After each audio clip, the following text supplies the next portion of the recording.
guys, and welcome back to this channel. In this video I'll be showing you guys how you can delete all of your CapCut projects at once.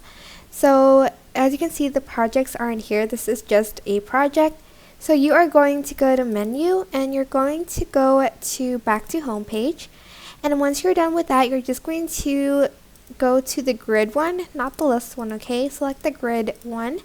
Then you're just going to use your mouse to basically select everything that you want to delete. I'm just going to delete these because I still need these projects, and then I can just simply select the delete button, and then it's going to show this. It's going to show this are you sure to delete, and you're just going to select OK.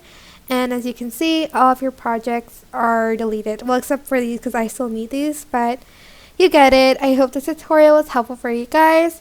Don't forget to like, comment, share, and also subscribe to this channel if you haven't done that already. If you have any questions, just leave it in the comment section down below and I'll try my best to answer them all for you guys. And if you found this video helpful, please click the thanks button above the description box down below. Thank you so much for watching. Bye!